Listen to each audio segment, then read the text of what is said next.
or those that work with and represent people with disabilities that are passionate about accessibility and transit. We represent the needs and concerns of TTC riders with disabilities and seniors. We are the people who provide feedback based on our unique lived experience that gets incorporated into the wider system that we all get to enjoy. The Advisory Committee on Accessible Transit was formed on May 19th, 1992, and will celebrate its 30th anniversary next year. ACAT's membership is made up of 15 members with additional pool members. We meet 5 times a month, 4 being subcommittee meetings and 1 general meeting, in addition to several impromptu meetings that may occur. This year, ACAP met 53 times, in addition to other commitments, meetings, and behind-the-scenes work that can see committee member participation exceed 85 meetings per year. Next slide, please. This slide lists a number of topics that were discussed during our communication subcommittee meeting. This, of course, is not an exhaustive list, but gives the commissioners the sense of our scope when it comes to topics addressed. Over the course of the last year, the Communication Subcommittee met 9 times and discussed approximately 46 issues. Topics include the new TTC website, the mask campaign, station descriptions on our website, the bike lane safety campaign, as well as others that you see here on your screen right now. I would like to particularly point out the work that we did in regards to the TTC website and providing feedback, comments, and suggestions to improve the user experience of people with disabilities when navigating the TTC. We've made many improvements with staff for the last couple of months, and I see this as something that will continue into 2022. Next slide, please. The next slide, similar to the previous one on communication, focuses on our design review subcommittee. It lists a number of topics during the 13 times that the design review subcommittee met to discuss approximately 37 issues. Some topics I'll highlight include the platform gap improvements, the waterfront East LRT, easier access phase 4 study, Presto card screen updates.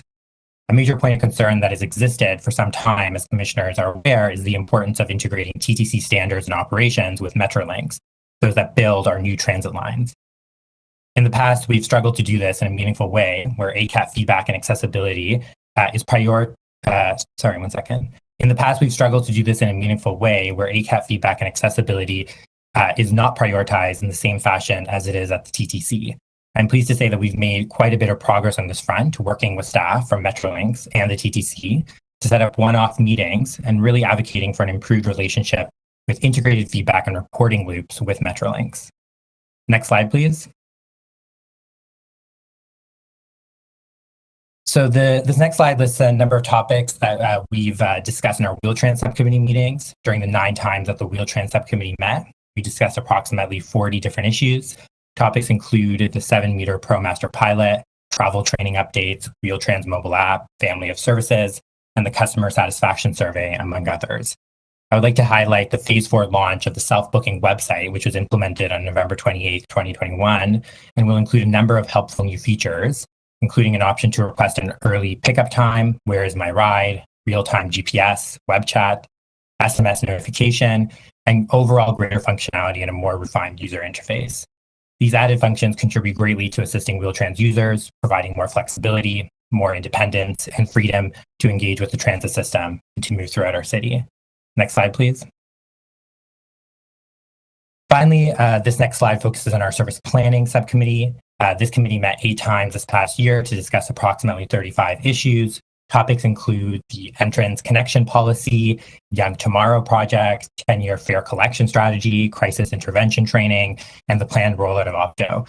I'd like to highlight particularly the cyber security incident that occurred. As I mentioned in my previous remarks with regards to the impact this situation had on Wheel-Trans users, there are many areas of improvement that should be considered in due time, including clearer communication between the TTC and Wheel-Trans users, contingency planning when it comes to these types of emergencies, long wait times for bookings that occurred, and overall confusion within a group that relies heavily on Wheel-Trans access for everyday life. I look forward to the progress made on this front in 2022. And that wraps up our ACAT year for 2021. I'd like to spend the remaining amount of time that I have acknowledging some people on ACAT and staff. Next slide, please. For the last half decade, I've been a part of ACAT and had the privilege to share space and be among a group of individuals who inspire and educate me with their knowledge and lived experience. I want to thank each one of my colleagues for allowing me to do what I love doing and for giving me a sense of purpose and supporting me through the last 5 years. For those of us with disabilities, every day is a challenge, interacting, communicating, and participating in a world that was not designed for us. Although I'm the only one up here giving these updates to all you folks, there are countless individuals who sacrifice, give their time, and labor willingly, and allow me to be here in front of you all today. What I do, I don't do alone, and I only do it because of the people on ACAT, TTC staff, and my friends and family who support me in this endeavor. I want to close by acknowledging the members of ACAT for the year ending 2021. Chris Stigas, co-vice chair of ACAT, Debbie Gillespie, co-vice chair of ACAT, Carmen Galvan, the chair of the Service Planning Subcommittee, Sam Savona, the chair of the Wheel-Trans Subcommittee, Angela Marley, the chair of the Communications Subcommittee, Craig Nickel, the chair of the Design Review Subcommittee, Margot Brody, Gwyneth Belzell, Sean Hollingsworth, Jonathan Marriott, James Pio, Lori Sue Robertson, Janice Shastra, Mahendran Siva Blasa Undaram, apologies for that, Kim Pearson, John Ray, Rhonda Solomon, Howard Wax. Next slide, please. And finally, I'd like to congratulate the new incoming members of ACAT, who I know will continue to fight as we inch closer to 2025 with AODA and beyond as we work towards reimagining what an accessible transit system looks like. Congratulations to the following new members, which include Anita Dressler, Wangari Maraki, Elizabeth Sahoy Shuri, Erica Tanny, Howard Wax, Lauren Foote, Robert Hampson, Lorraine LeCamp, Bobby Moore. And finally, to the TTC staff who support ACAT and all the work that we do together. Next slide, please. And I just want to finish by thanking all of you folks on the TTC board, the commissioners. I want to wish you all happy holidays and hope for a really healthy and prosperous new year for all of TTC staff and all of you commissioners. So for the last time, back to you, Chair Robinson. Very nice. Well done. Thank you very much. And I'm going to bundle these two items, two and three, and just talk a little bit about some of our retiring members and Igor. Thank you very much, Igor, for that summary. It was excellent. The achievements for this year for ACAT and the work that ACAT has done is so fundamental to ensuring that our system is accessible to all, and your continued work to drive change is greatly appreciated by our board. And so before we ask questions or make comments, I just would like to formally acknowledge that we have a number of retiring members of ACAT this year, and you've heard some of their names already: Margot Brody, Sam Savonia, Chris Stigas, and James Pio. And we're just so proud of the job that you've done. It's been admirable at representing the needs and concerns of persons with disabilities and seniors who require accessible public transit in the City of Toronto. And in recognition of your contribution and dedication, and we wish we were all in person, but instead we have actually mailed a plaque that should be delivered or has been already to each of you as acknowledgement of your service to the TTC and the City of Toronto. So I hope you've received that. Let us know if you haven't, but that has been sent to your home addresses. I also want to formally acknowledge that, as Igor has alluded to, this is his last meeting, and we're sorry about that, Igor. We're really, really sorry, because you've done a very excellent job in this capacity, and I know, and you know, it's not always easy. It's not always easy, and sometimes it's frustrating, and sometimes it's wonderful.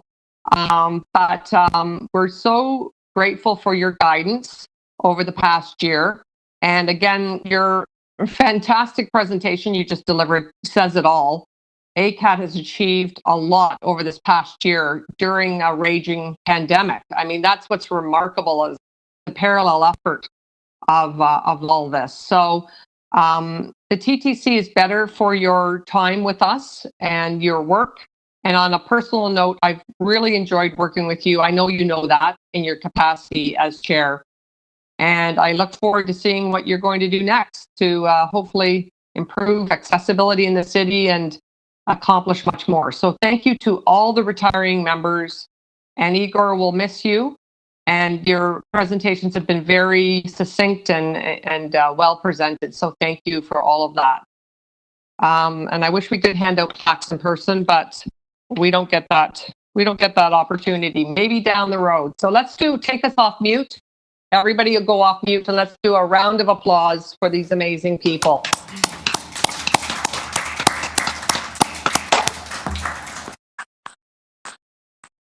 Now, back to the real business at hand, and that is there any questions for Igor on his presentation?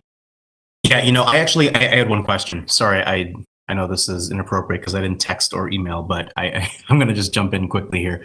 Igor, again, I think if I tried to reiterate what Chair Robinson said, it would be, to my dismay, she did a fantastic job, and thanking you, and just being able to work with you over the last year and coming to some Acap meetings have been great. Seeing that this is your last meeting, do you, let me rephrase this. If you could give the board a score from 1 to 10 on how helpful we've been, what would that score be? And if there are any deficiencies, what are some of those deficiencies as we look to the new year to become better partners for those looking for better accessibility paths within the TTC? Thank you for that question, Commissioner. Through the chair, I think that's a really difficult question to answer because of the nuance and nature of accessibility in the work that we do. I think that it is very difficult to create an accessible system with a framework that we're operating within that isn't accessible. So we are trying to really achieve the extraordinary. And it's very difficult to, in my opinion, measure that in some way. I think that the TTC, overall, I would rate it fairly well, or moderate to well, in terms of how well it does when it comes to accessibility. It is difficult. It's an old system. We just celebrated the 100 years of the TTC. The first accessible subway was put in place only a couple of decades ago. So we still have a lot of work to do. I would strongly urge the board and commissioners to think beyond 2025. There is a lot of momentum around getting to 2025 and when AODA sort of gets fully sort of implemented. But I think that accessibility is going to continue long after that. And there are many different things that still need work. And one in particular that comes to mind is the integration of Metrolinx with the work that the TTC does. That doesn't always happen in a coordinated fashion in regards to accessibility standards and what we're trying to achieve. So if there are ways to better integrate those two systems, I think the TTC will be more accessible. Thank you, Igor. Appreciate that. Great, thank you. Other questions on the ACAP presentation? Okay, we'll move to speakers. Commissioner Bradford. Thanks very much, Madam Chair. I will be brief, and I just wanted to, really echo your comments and offer my thanks to our outgoing Chair Igor and all of our retiring members of ACAT who have really done a tremendous job over the term, representing the unique needs and challenges and being a very important voice for those, with facing accessibility challenges in the city and on our system. I think the presentation, folks lose sight of just how much work takes place. And Igor, thank you for that, for putting that on a slide, giving us the numbers. This is not a light committee. And if you ever had any questions about what that board work looks like, Igor provided us with that. The fact that they have over 50 plus meetings, of which some folks have participated in more than 80. That's significant. That's not a light load of work. So all of these folks who serve in this capacity are putting a lot of time and energy and talent into making our city and our system more accessible. And, on behalf of the board and, of course, everybody who rides the TTC, just a note of thanks and gratitude for your service. And we're very much looking forward to seeing the next steps for all of our ACAP members and, appreciate all the work that you do here in the city. So that's it for me. Back over to you, Madam Chair. Okay, thank you very much. Any other speakers on this item? Okay, Vice Chair, please go ahead. Thank you, Chair. And I just want to add my thanks to Igor. But, and just to say that, the lesson that he's taught me and the ACAT group have taught me in my sitting on that committee, attending some of those meetings, is that, accessibility, their work on accessibility benefits all of us, and that we really ought to think of it as making the TTC as a whole just more workable, more efficient, and better for everyone. So that's the lesson I take away, Igor. Also, just the way that you are calm and patient, and the way you handle meetings. It's sometimes I want to jump in and shake whoever it is who's making a presentation, and you're always so calm and gentle and thoughtful. So thank you for that, and all the best to you. Thank you very much. Okay, so any other speakers on this item? Don't see any, so I'm going to I want to move a motion to receive the presentation from the ACAT chair and the presentation to retiring members of ACAT. All in favor? And that's awesome, and that carries. Thank you again, Igor, and all the retiring members. I mean, each of them on their own have amazing biographies that would take me all morning to read all their accomplishments, but I want to thank them wholeheartedly on behalf of the board.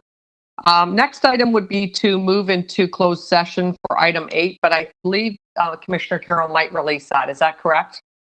Yes, Madam Speaker, I found what I was looking for in the attachments. So my questions really aren't really needed until April when they come back. Thank you. Okay. So would somebody like to move? I have questions on 8. Oh, you do? Okay. So then you want us to go into in camera. Okay. So I'm going to read the resolution. Commissioner Wong, are they private questions? Yeah, they are. Okay, no problem. Okay, so we're going to recess now into, I'll read the resolution for the recessing. So that the board recess as a committee of whole to consider a report about a proposed or a pending acquisition or disposition of land for municipal or local board purposes related to item 8 on the agenda. And members of the public will be moving into closed session on item 8. We will return to the live broadcast at the end of this session. So we just need a couple minutes to transition into in camera.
Chair, we are in public session. Okay, thank you very much. So we're back in public session after a brief session in private in dealing with in-camera issue. Now that we're back in public, I would ask again if there's any public questions on item 8, which is property acquisition for the new TTC bus garage and additional operational uses. Is there any questions on that? Seeing none, we'll move to any speakers. Okay, seeing none. Could I ask for a motion to approve the in-camera recommendations? Commissioner Lai is moving that. All in favor? And publicly, that passes. Publicly, I just want to again thank Pam Kraft for her diligent work on this item. She's been very working on this night and day and very in great detail and in a comprehensive way. So thank you to TTC staffer Pam Kraft. Okay, so we are now going to move on to the CEO report, which is actually item 1. And if I could invite Rick Leary, the CEO, to address the board. Just want to say welcome again to our YouTube viewers, as well as today's participants, to the board's last regularly scheduled meeting of 2021. Season's greeting chair, vice chair, and commissioners. You know, to say this year has been challenging would be really an understatement. We began 2021 in the midst of a global pandemic. Things were uncertain, and vaccines were just rolling out around the world. And as I've mentioned to you before, the pandemic really presented us with both challenges and opportunities. Yet in spite of all of it, TTC employees have continued to deliver essential transit service to the people of this city and region, the people who rely on us the most. I'm incredibly proud of what everyone has accomplished in these unprecedented times, and I can't thank employees enough for their hard work and dedication. It has not gone unnoticed. I would encourage everyone out there to read this month's CEO's commentary, as it highlights some of the TTC's key accomplishments from the past year, achievements made possible through support and guidance of the organization and this board. And I also want to say thank you to Igor for mentioning all the wonderful things that have been accomplished this year in Wheel-Trans, and thank him for that. Early on, we saw our ridership numbers plummet as a strict lockdown was imposed. And since then, we've started seeing our customers return. At the last board meeting, I mentioned that we're about 50% of pre-pandemic ridership. And over the course of the last week, we saw those numbers go up a few points. So it's nice seeing and welcoming our customers back, and we'll welcome them back in the new year as well. As TTC CEO, I'd like to extend congratulations to Acap members completing their term at the end of this year. I know we talked about it a few minutes ago. Now, usually we would celebrate with presentations and pictures. However, circumstances are such that we virtually extend our heartfelt thanks for your dedication to breaking down barriers and building an accessible transit system. You know, your appreciation plaques are on the way, and it really is unfortunate we can't all be together, because it's always enjoyable to get together. But I'm going to say please accept them with our gratitude. I'd like to say thank you again to Margot and James, Sam, Chris, and Igor for what you have done for the TTC. Now, Igor, you have served as the chair for the past year, and it really has, you've done some outstanding things with the leadership for Acap during really the most challenging times. Just want to say thank you, Igor, for your service and guidance to this organization as we continue to build a transit system that is accessible for all. And as was mentioned earlier when the chair spoke, it's just an incredible job that you have done. So thank you from all of us here at the TTC. Now, what I'd also like to do is I'd also like to mention and congratulate Marvin Alfred, who was elected president of ATU Local 113 on December 1st. He officially assumes the role of the new president of the union on the 1st of January. I would tell you that Marvin is a seasoned individual. He joined the TTC as an operator in 2001. He was elected a shop steward for Arrow. That Marvin is a seasoned individual. He joined the TTC as an operator in 2001. He was elected a shop steward for Arrow at the bus garage in 2010, and he was re-elected again in 2013. He has been a member of the ATU Local 113 Executive Board since 2016. Now, I had the opportunity to speak with Marvin shortly after it was announced as he was the winner, and I expressed to him my desire to work together in the best interests of our employees and our customers. So I just want to let everybody know that I welcome working with Marvin come the new year. Now we're going to talk a little bit about long service awards. You know, it's with great pleasure that we extend congratulations to this next group of people who celebrate their long service milestones with the TTC, and that occurred in 2021. I'd like to express my thanks for their service, their dedication, and ongoing contributions to the TTC's success and resilience. On behalf of the executive team, and I'd also say the commission, I'd like to extend my sincere gratitude to the following 16 employees. First, we have our class of 1971, 50 years with the TTC. Amazing. What dedication and time. Thank you for this. We got Robert Kernahan and Konstantin Kouromolis. So thank you for amazing 50 years with the TTC. Next, we'll talk about introduce the class of 1976, 45 years with the TTC. We got Gino DiPaolo as well as Sandra Drisdale, 45 years. Thank you again for your service here at the TTC. And now we're going to talk about the class of 1981, and it's for those with 40 years at the TTC. We have Sharon Casey, Linford Cohal, Richard Horn, Ian Jordan, Larry Kunze, Henry Monroe, James Robinson, Vito Salvero, Marcello Simone, Ali Thirani, Ross Visconti, and Peter Webb. 40 years with the TTC. And I'll just let everybody know that these 16 individuals or employees join the 34 other TTC employees who have been with the organization for more than 40 years. So with that, I want to thank them all. You know, again, traditionally, we would recognize long service before the board here with presentations and pictures, but again, because of the pandemic, that won't be possible. So what I would like to do is I'll let everybody know that I'll be meeting with them all in the new year to say congratulations and thank you. And just want to say best wishes to all our recipients. And I think I understand that we're having a little bit of trouble with our video, but I apologize for that. Now first, the next thing I'm going to talk about, letting you know that this past summer, we welcomed, it's our first all-female operator class. I'll remind everyone that in our 10-point action plan on diversity and inclusion that we launched a year ago this month, we committed to building a more diverse workforce and ensuring that women would make up at least 40% of all new operator hires. And I'm pleased to say that we actually exceeded that target. Of the 265 operators we've hired so far this year, 131 of them are women, 49% of those taking the seats. It's a great job. I just want to thank our talent management team for their strategic and their targeted outreach and for helping us exceed our goals. So Keisha, please pass that on to everyone in your part of the organization. Job well done. Commissioners, it was great to see the TTC participate in the recent National Smart Rail Technology Summit hosted by the Canadian Urban Transit Research and Innovation Consortium, QTRIC, as it's well known by. This event provided an opportunity for Chair Robinson to talk about some of the smart rail initiatives here at the TTC.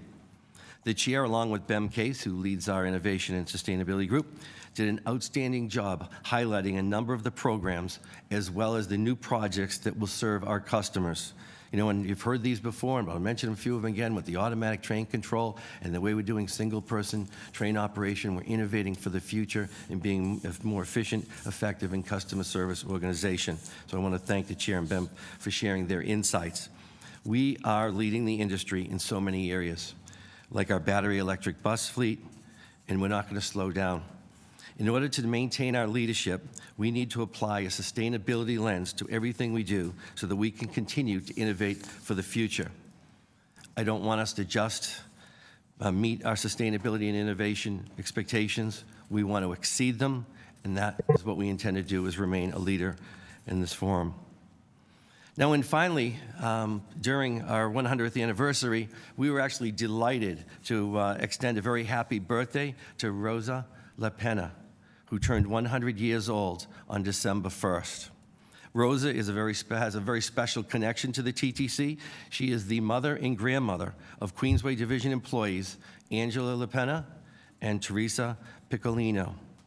Family and friends at Queensway treated Rosa to a very special ride to and from the division, where she was driven one way by her daughter and then back home by her granddaughter.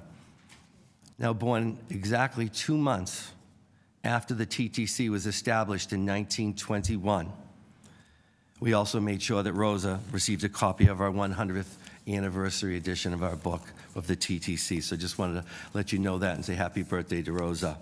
So here's wishing everyone a happy holiday season and hope that time spent with family and friends is filled with good health. I will remind everybody that we are having one more final board meeting of 2021. It's the special board meeting. It'll be held on Monday, December 20th, where we will present our proposed 2022 budget. Chair, that concludes my opening remarks. Thank you very much for those. And I'll just ask all the board members to unmute and just applaud our retirees and our birthday girl, Rosa.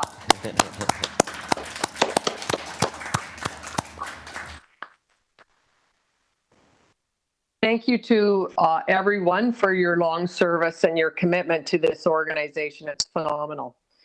All right, so now we'll move on to questions for the CEO related to the CEO report. Any questions? Okay, Commissioner Carroll's up. Thanks, Madam Speaker. I have a fair number of questions, but maybe you'll end up doing a second round. The first one is page 9. The CEO highlights the purchases of the 60 streetcars, but I'm just wondering where we go from there, because I know that was really the start of getting to the supply we need, and I'm wondering if those assumptions are being reworked based on, changing work patterns and commuting patterns. We'll have 264 streetcars. How many do we now think we need, and how imminent is that need? Through the chair, Scott Haskell here. We are constantly looking at how we need to revise our future fleet plans. Of course, as you note, the changes caused by the pandemic are different and unusual, so there's a lot of work going into that. We expect by the end of next year to have a better idea of how the long-term effects of the pandemic are. In the meantime, we are quite confident that 264 streetcars will serve us well into the 2030s, but we will be, of course, considering all those implications and changes when we update the fleet plan. So we're still, it's still sort of part of our lobbying plan conversation with the federal government that we will need more, and for them in terms of job creation, having some longer term orders will help, because they're manufactured here in Ontario. So it's still out there as something we're looking for support.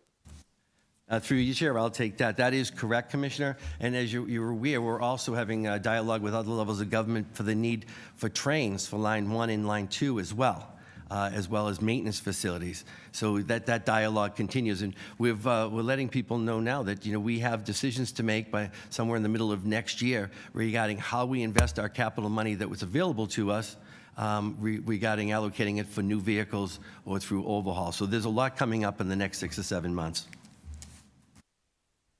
Okay, and if we move on to the ridership pages, which I didn't write the pages down, but I think it's around page 12, 11 and 12.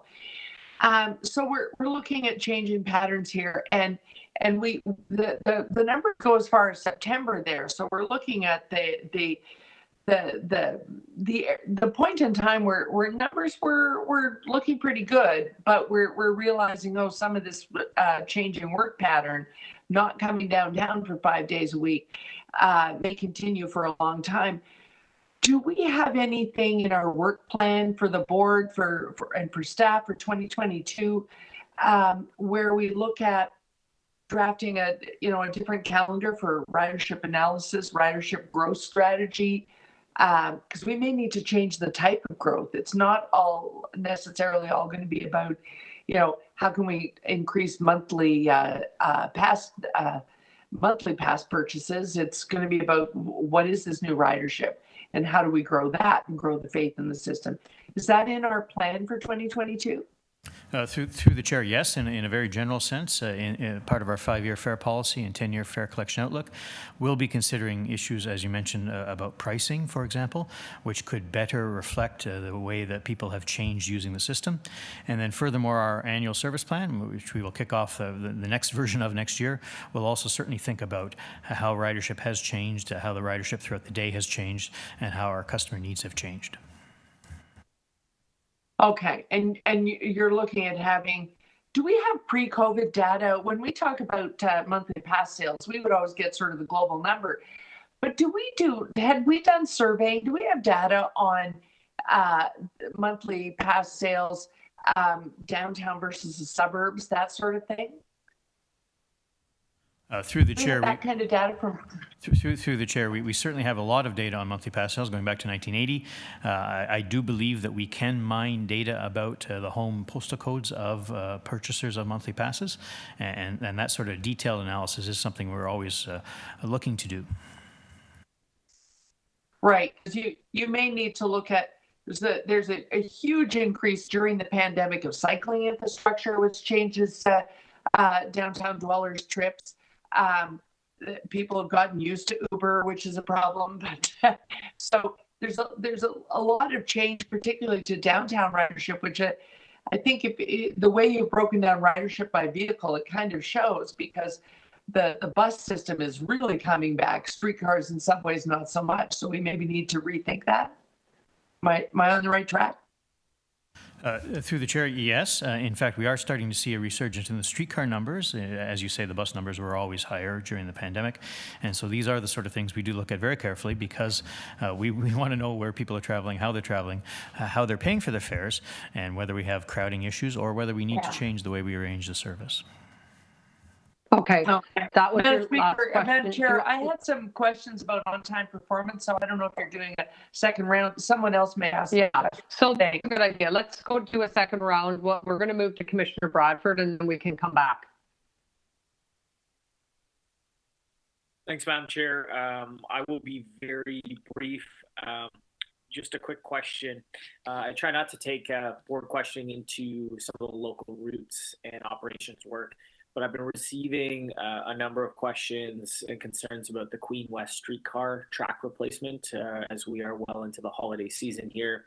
In particular, West Queen West BIA and a number of their membership have reached out and made a lot of posts publicly about the concerns and challenges small businesses are facing on that part of Queen as the streetcar track replacement pushes west. And I know that that's not new work and it's been underway for many months, but I wonder from the TTC's perspective, could somebody walk me through how we've been connecting with the small businesses along the street work, if we've had a chance to talk to the BIA about how we mitigate some of these impacts? And I guess if there's sort of a comms plan that we do to relay information and updates as we work on these projects for those who are affected by the construction in the small business community. Thank you, Commissioner. It's Natalie, and through the chair, we've been working very closely with the City of Toronto to complete a series of critical infrastructure upgrades. We had a bit of a change in direction in June of 2021 with Cafe TO, and right now we recognize the challenges and inconveniences, but we have been working with the BIA. The section between Bathurst Street and Niagara Street was reopened on the evening of December 5th, and we are continuing to work in that area between Niagara Street and Fenning, and pending weather, we should have it be done by the end of this year. But we have been reaching out to the businesses with the city, as well as with working closely with the BIA. Is it the city's, our approach at the TTC, is it to default to the city to do the communications and issues management and liaise with the small business community in this instance on these projects, or does the TTC own that? So in this case, it was the city's initiative, and the TTC worked closely with them to ensure that we were informing all the businesses, and so we were working closely. The project was deferred. What? Oh, sorry, Commissioner. No, I was just going to say, is that our city communications department? Is that like Brad Ross's team, or who, or is it engineering construction services? Who exactly? I don't need a name, but which division is responsible for liaising? Through the chair, it's Joan Taylor. It's with Michael DeAndrea's lead, and so he has a community liaison function that helps him connect with the businesses. So I think it's through probably corporate communications as well as Michael DeAndrea's group, and then they're working with the TTC's community relations office under Natalie. Okay, we can talk more about this offline, but would the TTC be able to do a phone call or a Zoom or something with some of the BIA folks there and Michael DeAndrea's ECS group, just to sort of talk through some of the issues? Through the commissioner, or through the, sorry, through the chair, yes, Commissioner, we'll absolutely talk offline and we'll make sure that we get that accomplished for you. Okay, very good. Thanks. Those are all the questions. Okay, thank you very much. And I don't see any questions, so then I'm going to move to, unless there's any, I'm going to move to second round for Commissioner Carroll. Is there any other questions? No. Sorry, I had a go question. ahead. Yep, go ahead, please.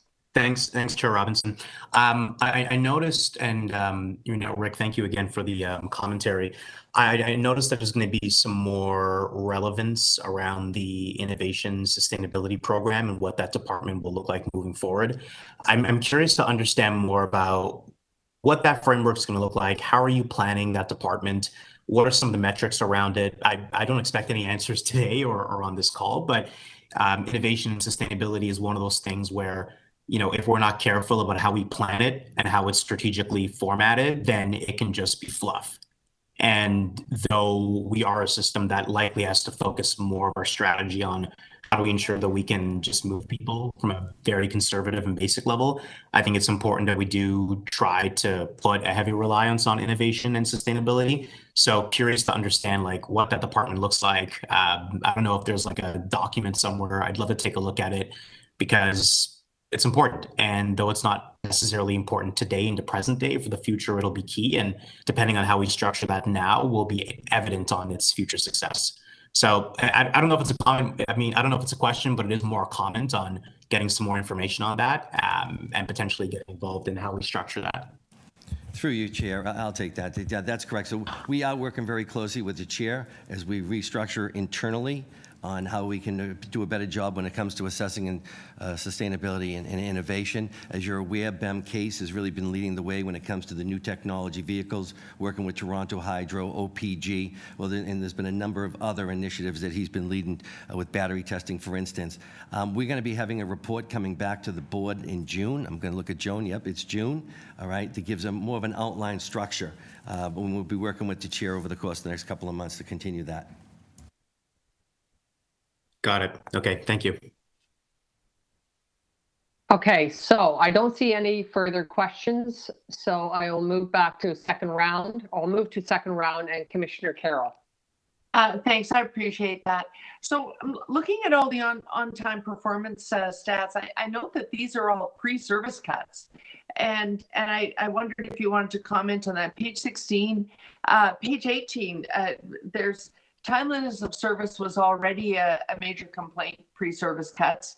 It must be more so now.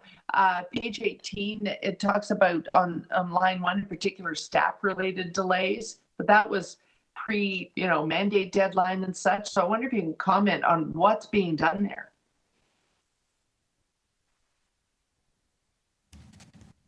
Through the chair, Commissioner. So for staff delays are generally attributed to absences in staff that remain unfilled. So a vehicle does not operate because we did not have an operator on it.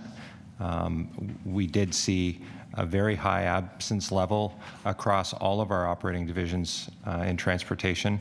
That has since come down, but we were seeing abnormally high absences among our operators, and the decision was made in light of ridership levels and in light of our financial constraints to leave some of those vehicles unfilled in addition to that, when we did try to fill them utilizing overtime, we were unable to get enough volunteers to do so. Wow, that's pretty significant when it's line one and we're struggling to get riders back onto it. Do we have enough subway operators in the spare board ready to go, or the absence problem extends right into the spare board? November 21st, through the chair, November 21st, Commissioner, was the first day of one-person train operation from Vaughan to St. George 7 days a week on November 21st. That has significantly improved the situation. So I can say that this morning, for example, we are at 98% of the service that we offered prior to with 0 cancellations, and that service is running well. So expect an improvement in these numbers. Okay. And streetcars and buses in particular are consistently below what was our performance targets for 2021. Are we going to adjust those targets for 2022, or do we have actions to get to target and keep that target at the high expectations that we had set? Yes, ma'am. There is no intention to change the target, to lower the targets. It's a similar situation in bus. For example, in bus, with 400 operators, for 400 operators missing due to illness through the course of the day, those buses were not filled, and not all 400, but a lot of those buses would not have been filled. And what that does to on-time performance, if you imagine a service where a bus is supposed to leave a terminal every 20 minutes, for example, you're missing the second bus.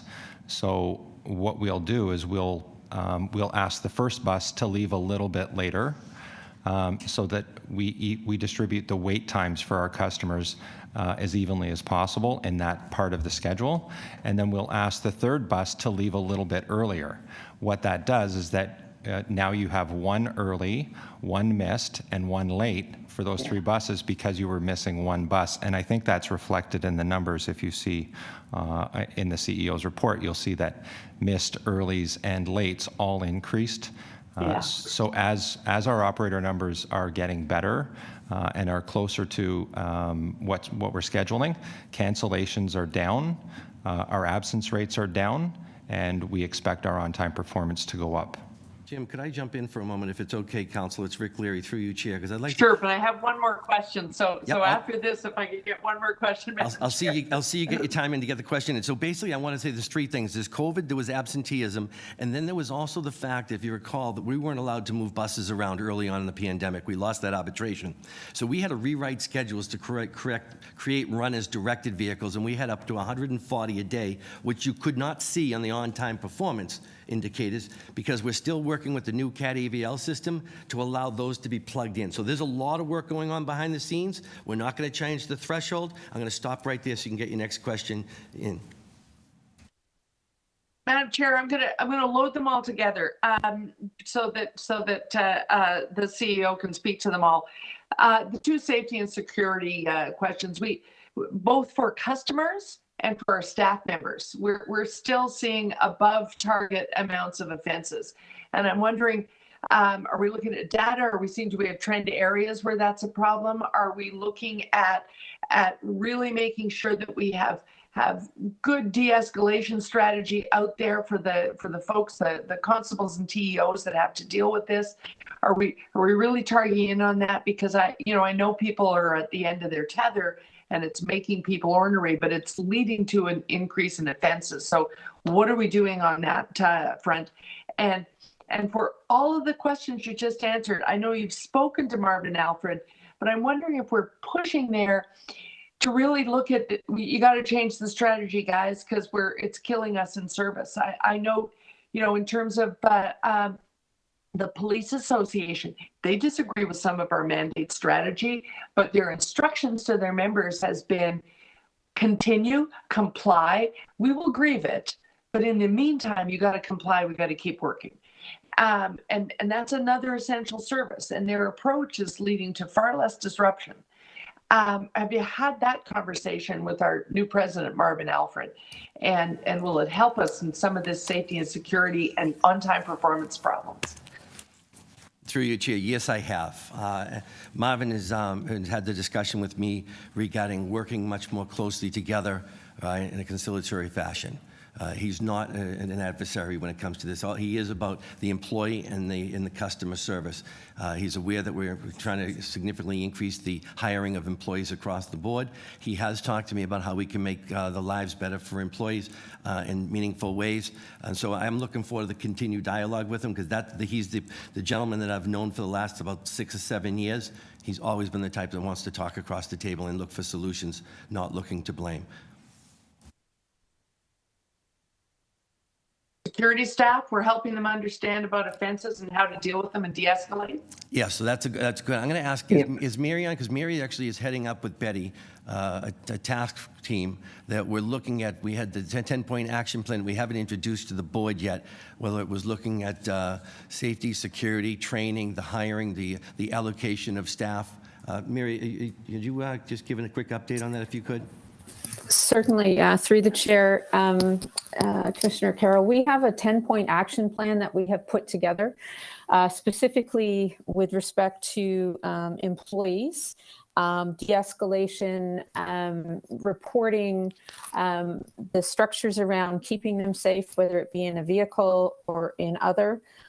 We're very closely monitoring the change in patterns of assaults within our employees as well, and concerning, they have changed during this COVID period. It is something that the TTC has been working very, very closely on, but I'm very happy that we have resurfaced this action team and with very specific deliverables. One of our first and important pieces, Commissioner Carroll, is looking at the data, really, really trying to understand, areas, gender, different times of day, the kinds of things that are happening to our employees. The other piece is ensuring that these employees have the right supports around them, up to and including, executives calling to ensure that they are doing okay, particularly those that can't continue to work and those that do continue to work. So I'm not sure if that does answer your question in a fulsome enough way, but just for assurance that there is a fair bit of work going on right now. If I could chime in again, thank you. Commissioner, as well. Okay, if you could be very quick, because this is, we have a lot big issues here. Absolutely. Ahead, I'd like to let everybody know that on December 17th, we're actually having that the TTC recognizes Transit Worker Assault Awareness Day in the city of Toronto. So we're working with the union on this to make sure that people are aware that we will not tolerate, bad behavior towards TTC employees. Thank you, Chair. Terrible. Thank you. Okay. Speakers on this item. Commissioner Carroll. Just briefly, Madam Chair, I just wanted to say thank you, because hearing that there is a lot of analysis and strategizing going on about this is really key. People are in a very frustrated mood everywhere. You see the confrontations happening in retail experiences, and if it becomes habit on our transit system, we're toast. We could grow ridership and just end up growing offenses as well if we don't get there. And so, hearing that we're shifting from, just dealing with the homeless who were camped out on the system for a while and helping them into better situations, and now moving into looking at how do we reduce the number of offenses is really important. And I just want to thank the CEO for proactively reaching out right away. We have a change in leadership at ATU, and I think we have to change the relationship that's going on there to one of, we understand that you have a job to do. You're probably going to grieve the things that we're having to do under the pandemic, the things that have been forced upon us by provincial legislation, all of those things. We get you're going to grieve them, and that's another room, but the system has to keep going.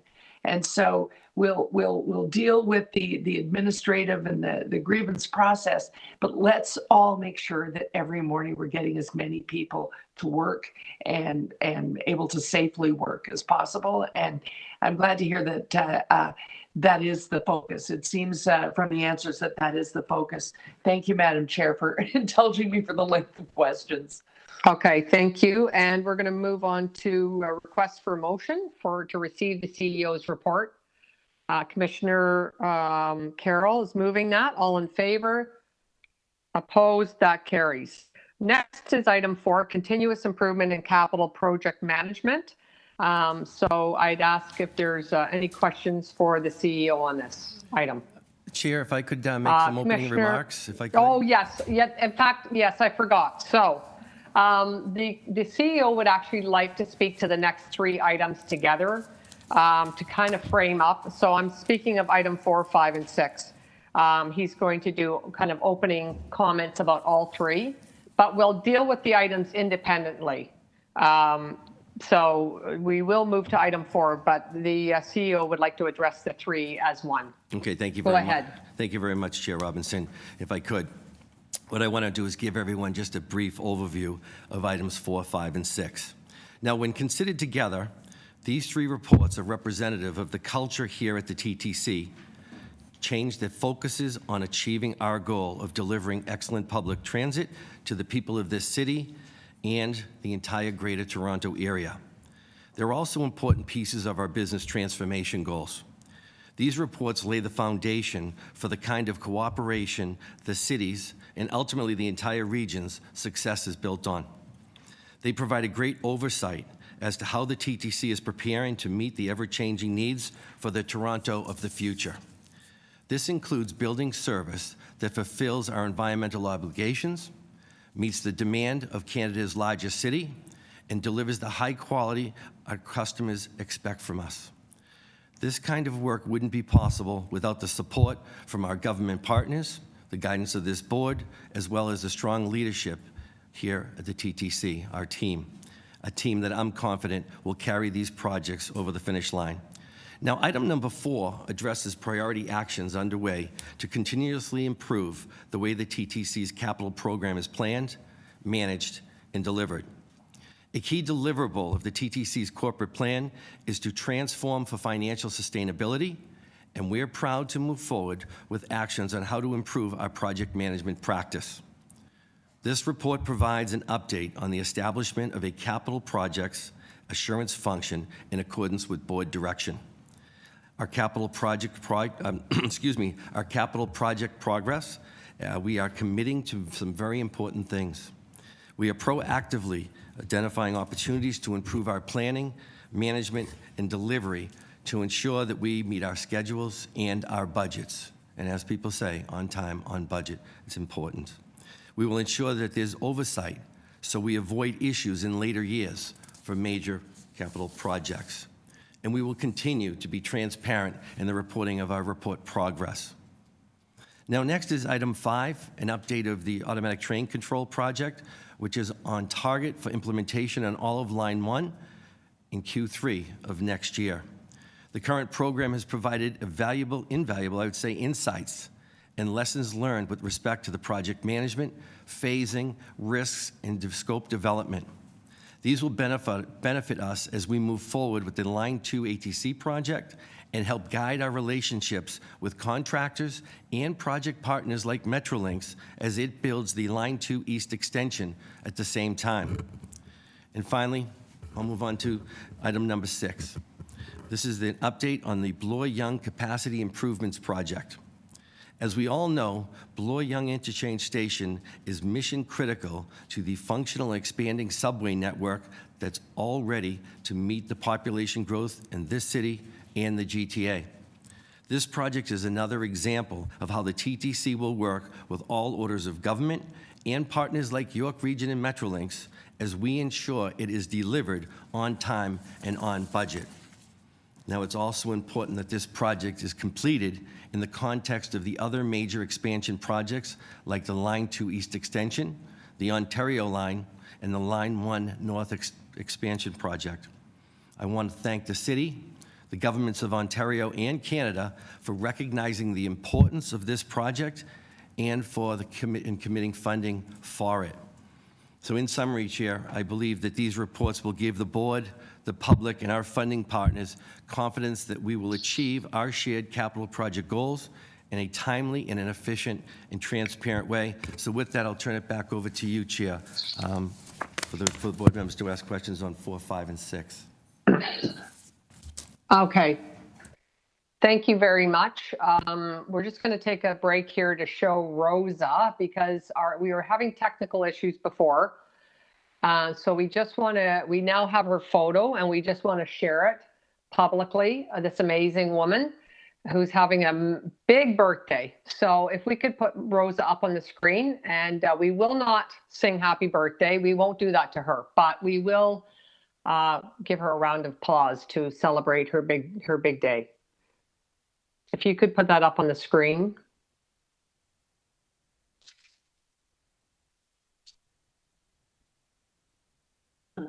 There she is. Wonderful. Her big ride. So there's Rosa. Okay, I'm glad we were able to take a moment to share that with everyone. Okay, so now we're going to head into item 4, which is continuous improvement in capital project management. And thank you to the CEO for framing up these next items. I'd now ask Commissioner Lalonde to move forward with his questions. Thank you very much, Chair. I'll start by saying I'm a huge fan of introducing a capital projects assurance function to the TTC. This is something that I've talked about in prior meetings, both here and at the Audit Committee. I've seen this function work very effectively at other organizations. We know how to manage large-scale capital projects. It's a question of policies and processes. And what this function does is kind of saves us from ourselves in terms of requiring us to follow our own processes and policies that we know will be effective. So with that said, I had 2 questions to ask. One was, I think the idea of applying this on a trial basis or on an advanced basis to easier access 3 is a good idea.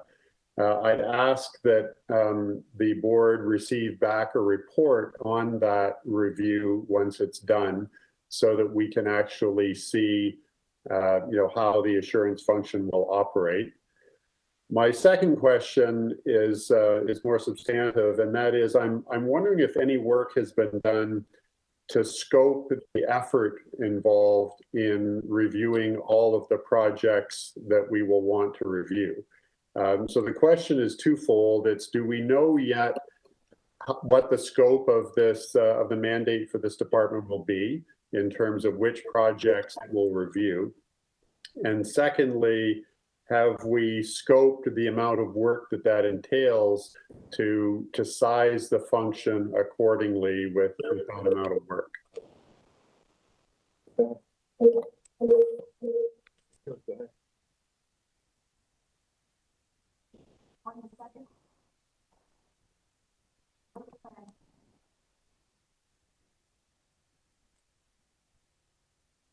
Hear staff's response. We're having trouble hearing the response to Commissioner Lalonde's question. I'll just ask Rick Leary if he can hear us. Hi, Chair. We can hear you. Okay, we're not hearing a response. You'll hear it shortly, Chair. We just had to change chairs. Apologies. We're not.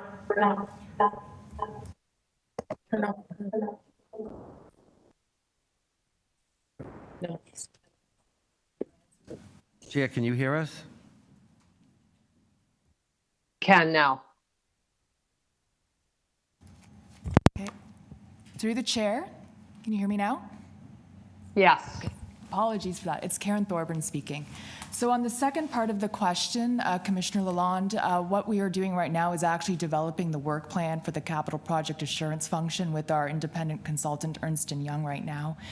We're also setting up the policies and structure for the new function, as well as starting to establish the roster of consultants that will come in and do the reviews. So we will need to report back probably through the next major project update report the scope of the work plan that this CPAF function will be undertaking. And then on your first part of the question, the independent report that's been done on a pilot basis on the Easier Access program will be accompanying the next report on Easier Access, which is targeted for February. That's great. Thank you very much, Chair. Other questions? I would just ask about the jurisdictional review that the jurisdictional scan that you undertook to examine best practices at other transit agencies and regulators. What were the results of that jurisdictional scan? So through the chair, the jurisdictional scan looked at a number of U.S. agencies, LA Metro, MTA, WMATA, and of course looked at the Federal Transit Authority as well. And the key findings there was that typically this type of function, it's actually a small team that usually comes in, which is reflected in the recommendations of how this function's being set up. There is a bench of independent consultants that are drawn upon with deep expertise in project management controls and have directly been involved in managing similar types of capital projects. Another key finding is that there is a focus predominantly on major capital projects, what we call our Category 3 projects, but there is also evidence that where there is trends in project reporting indicating that there may be value add in doing a deep dive review on, say, a smaller project, that is also brought into the scope of this type of function. The other key factor is ensuring that there's the independence from the project delivery teams, so it falls certainly in line with sort of the three-line defense model. This is the second line of defense in that model. Thank you very much. I'll move over to Commissioner Lai. Go ahead. Thank you, Madam Chair. I just have a quick question. Does the TTC have a annual target for any capital spend rate?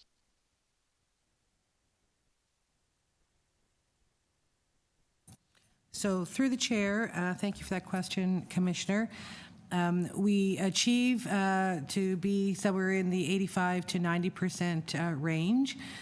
We have been tracking for the better part between the 80 to 85, so we can always do better.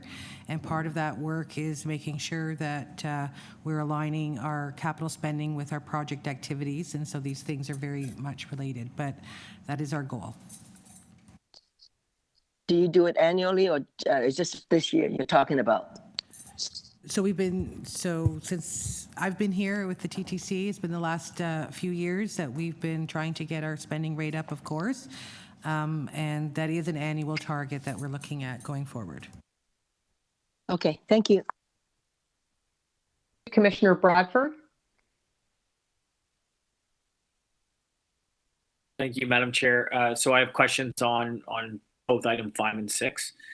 I will just start with item 5. Could you just do, we're not actually doing 5 and 6. I know that was a bit misleading. We're just doing 4 now.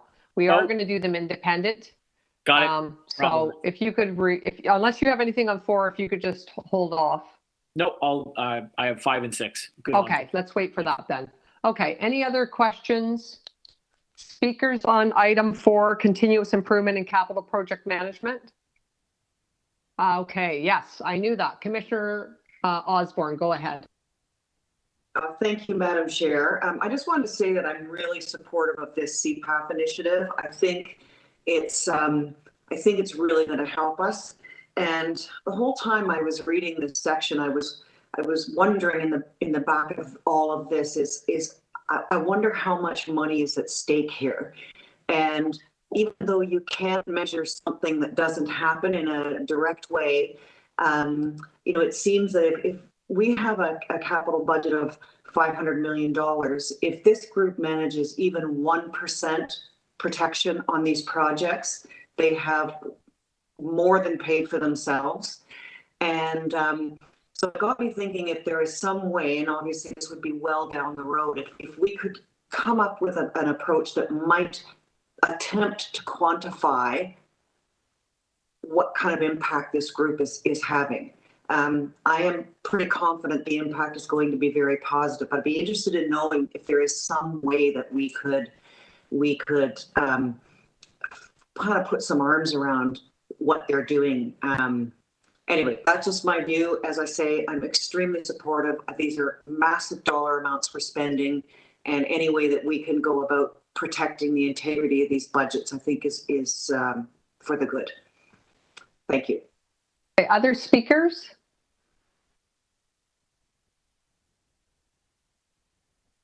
Go ahead, Commissioner Carroll. Yeah, sorry. I just realized now I must have confused Chris Ann because I put in the text questions when I wanted to speak.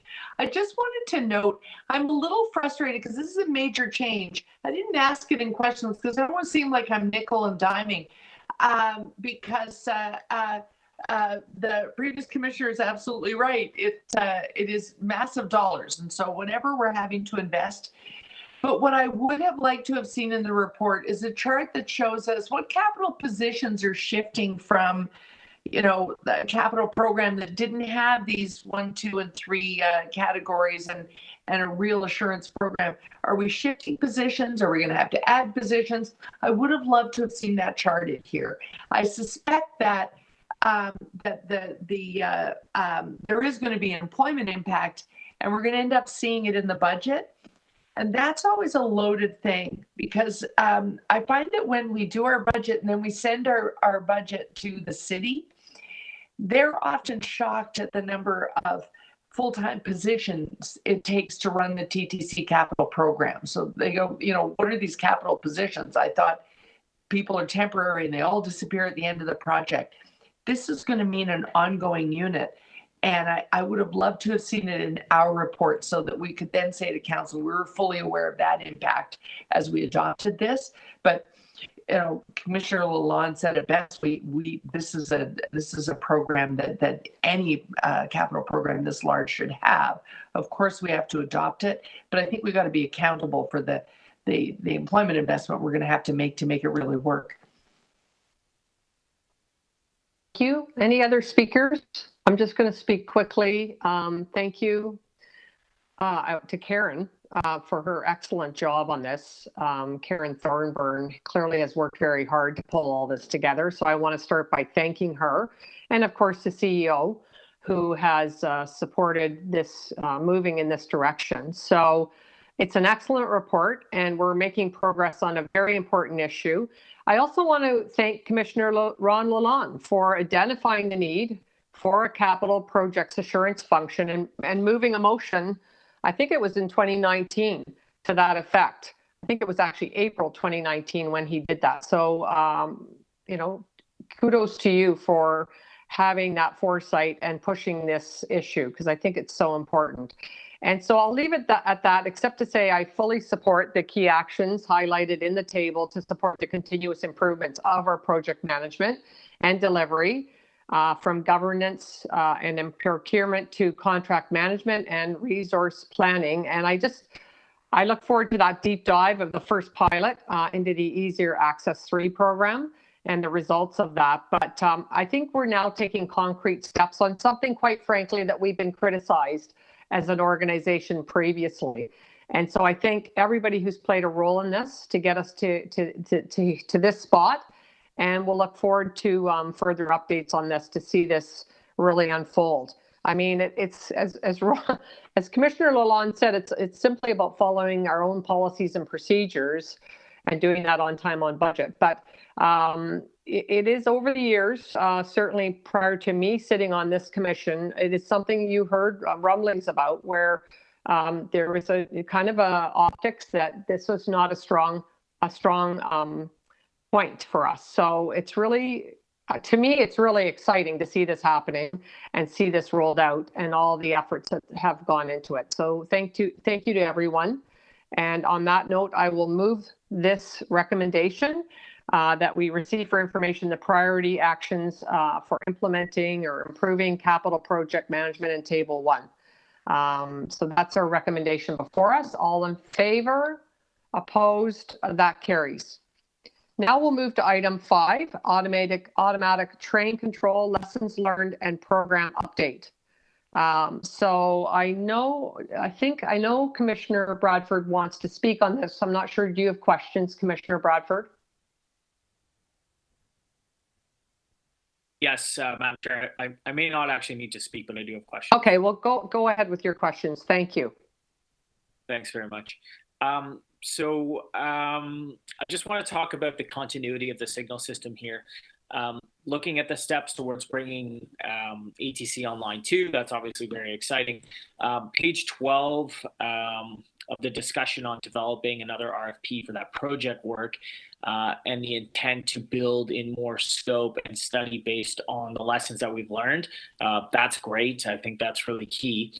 I guess given the challenges, that the report speaks to on having multiple contractors, how do we ensure guaranteed protect system functionality as the new ATC system is built out on line 2? And I guess what sort of technical tests do we do to ensure that we have compatibility across the system, even if we go with somebody different to build this out on line 2?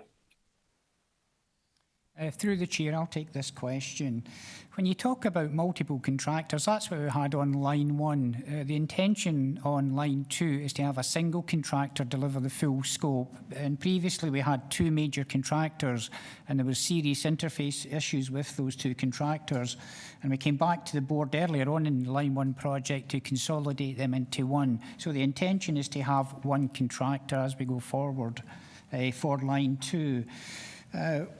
Again, when you actually look at the way we're looking at the Line 2 project this time, again, we're actually looking at, it's not just about the interface projects we're actually looking at, it's looking at the products and the products and offered, because on Line 1 we took a product, but it didn't actually match our operational requirements. So one of the big key things here is looking at all the options to us at this point in time, with respect to the products available and looking at do they fit into our operational needs. So again, we'll be doing a hazard analysis early on in the project to make sure we have alignment when we do go to select the correct contractor.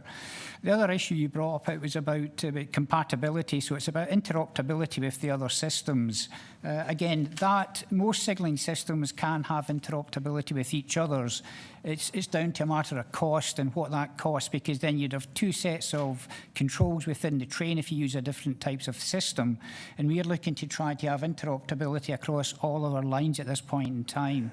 So hopefully I've answered your question. If not, can you just maybe expand a little bit if I've not answered you properly? Well, given that we're going to do a new train procurement on line 2 and new equipment, the idea, I'm assuming, is for all of that equipment to be interchangeable across all the different lines that we have. Am I correct in understanding that? That's correct. That's when we talk about interoperability. That's so we can look at the trains. We can actually run the trains on both lines, or the 3 lines we've got.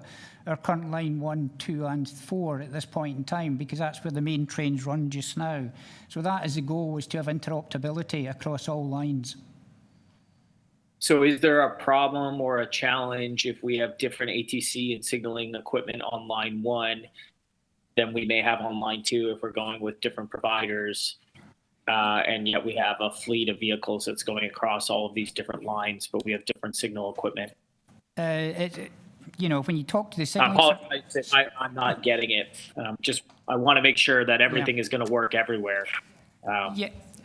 The answer is yes. The signalling systems are interoperability between manufacturers. It's just the amount of space to hold the equipment that actually may be an issue to us. As I said, you would have 2 signalling systems actually on each train then if you used a different contractor, but they are compatible with each other. If you look across, is that something? So, again, if I can just I get that you're saying they're doing it. And that we can have 2 different systems on each train. is that practical? Is that ideal? Or is that sort of the workaround situation that we would find ourselves in if we end up moving with a different contractor? It's feasible to do it.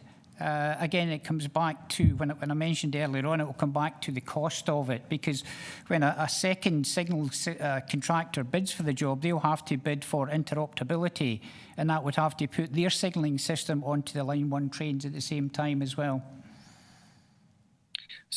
Okay.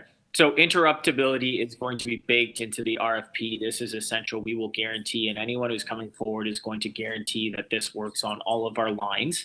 But we could end up moving forward with someone that would require us to install different types of equipment on all of our new trains so that it can respond to both sets of signals.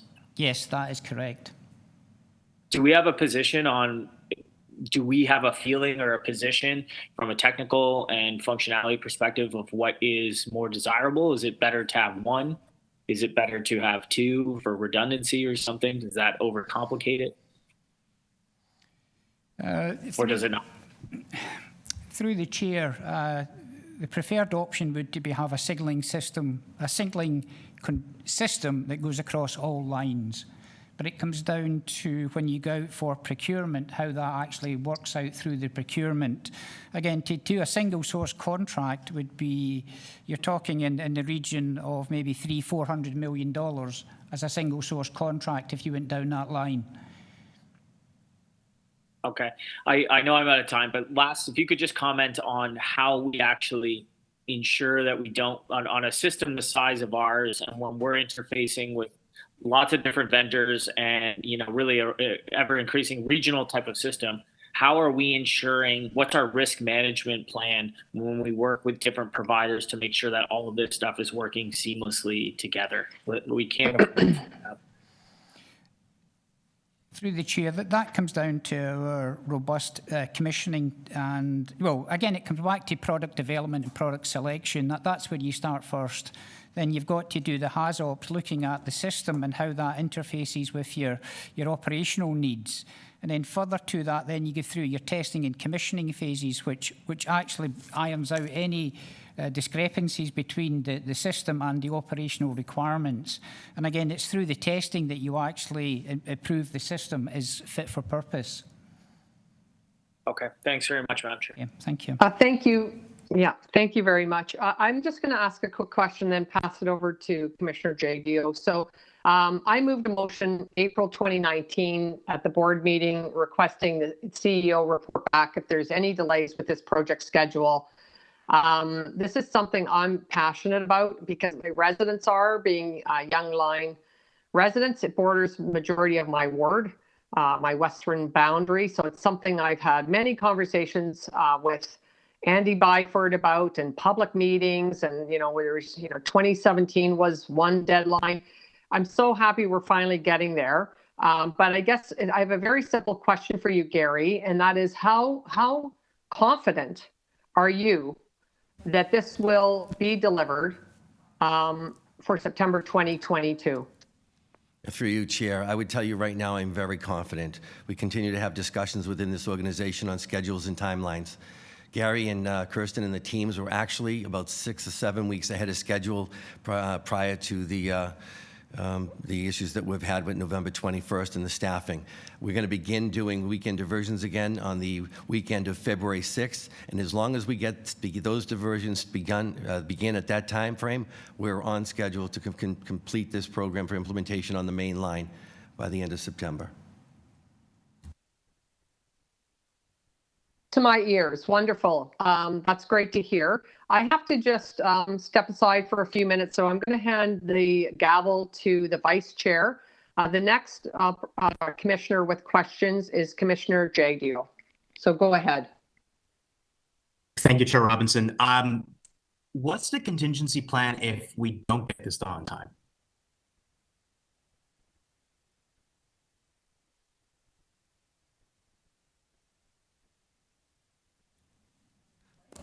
So I apologize. Right now, we know we're going to be on September. If something came out of the blue, there was a flood, something happened, and we were delayed, we know that the critical part of getting ATC in was through Eglinton, the system that was opened in 1954. We know that the system beyond that, I believe the data, look at Jim, 1978. So the criticality of getting there is more about the movement of trains and addressing capacity, because that system's not quite as old as the previous. Got it. Okay, thank you. Commissioner Lalonde, you have a question? Yes, thanks, Vice Chair. I wanted to follow up on Commissioner Bradford's line of questioning. Do we know whether there are other contractors who would be capable of bidding on this work for the Bloor line? Through the chair, yes, there is 4 major signalling contractors who could bid for this work. Okay. Given the requirement for interoperability, do we think that that would burden on the other contractors for them to bid on this? Like, how big a disadvantage will they be at to have to conform to the existing signaling capability that we have on line 1? Sorry, Commissioner, I didn't quite hear every word of your question there. Could you please repeat it? Sure. My assumption is that the interoperability requirement that Councillor Bradford was talking about puts a burden on any new contractor installing equipment to have that equipment operate with line 1 effectively as well. I presume that has some kind of cost disadvantage built into it, whereas the existing supplier obviously wouldn't have that disadvantage. I'm wondering how material that disadvantage is, and whether whether it would still allow those other contractors to bid competitively on this work. Through the chair on this one,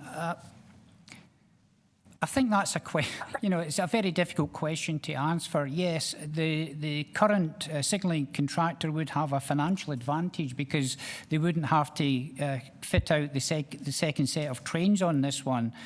But again, it would come down to how do they price the work. So again, it's hard to say at this point in time, how they're going to price the work at this point. If I could jump in, Trey, if it wouldn't mind, through you. We just want to be very careful in discussions about on how we're going to interact with different manufacturers in the future. What I would say, and everybody's very cautious in their words, but we're not talking about any extensions on existing contracts right yet. That type of thing has to be earned. We still have to get ourselves to September of this year, and as you've seen in the report, we actually have a phase 6 that'll be worked out to from looking at some of the risk mitigation initiatives. So that's if you can understand where I'm going with that. It's we're looking at all options, talking to all different vendors, seeing what the possibilities are, but we're really focused on making sure this vendor gives us what we know will be prudent for the future. Right.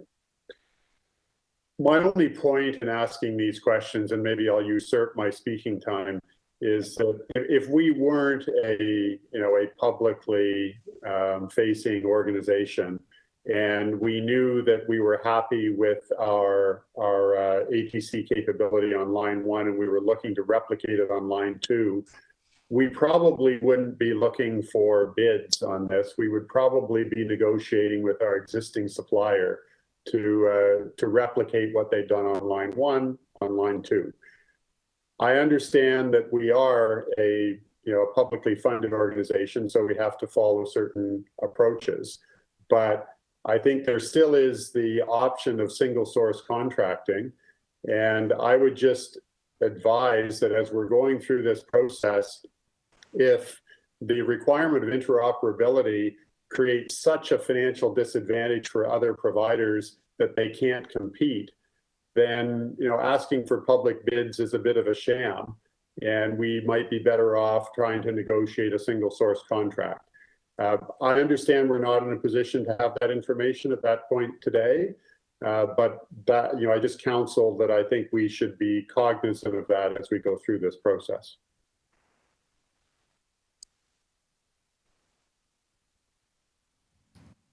Thank you, Commissioner. We'll take that into advice. Thank you.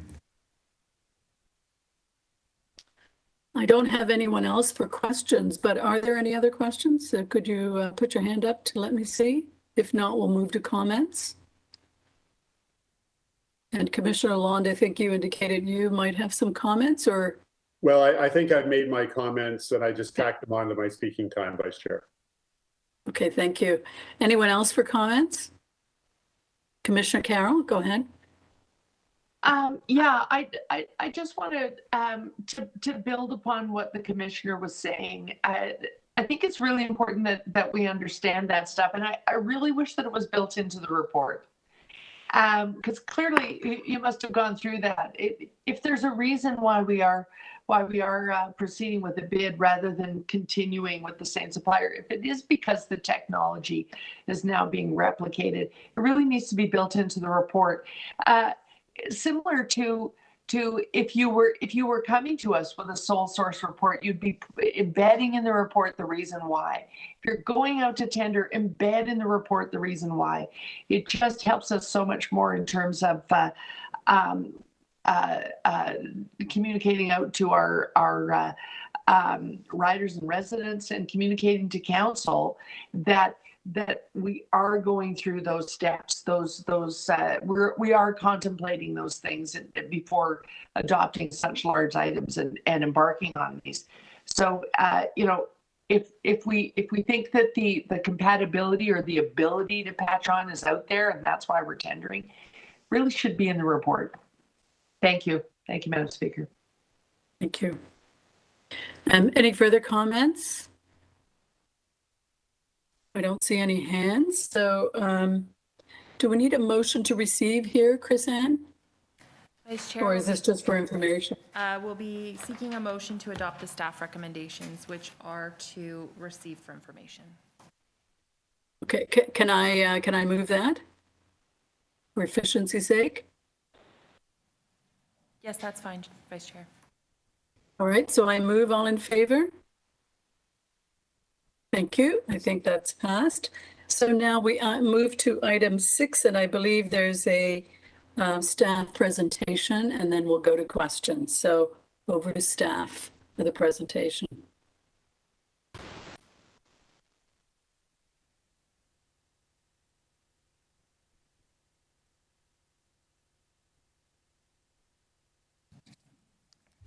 Through the chair, good afternoon. Today's presentation will give you an overview of the Bloor-Yonge Station Capacity Improvement Project.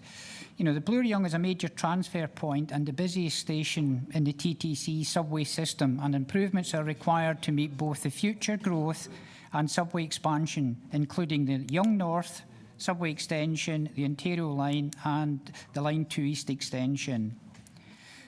The report in front of the board to do reflects the project achieving the stage gate 3, where we have the design to 30%. We have a class 3 estimate, a level 3 schedule. We've done a QSRA both on schedule and cost, and a procurement options analysis. And we have, and as mentioned previously by our CEO, we have the project is supported by all 3 levels of government. Next slide, please.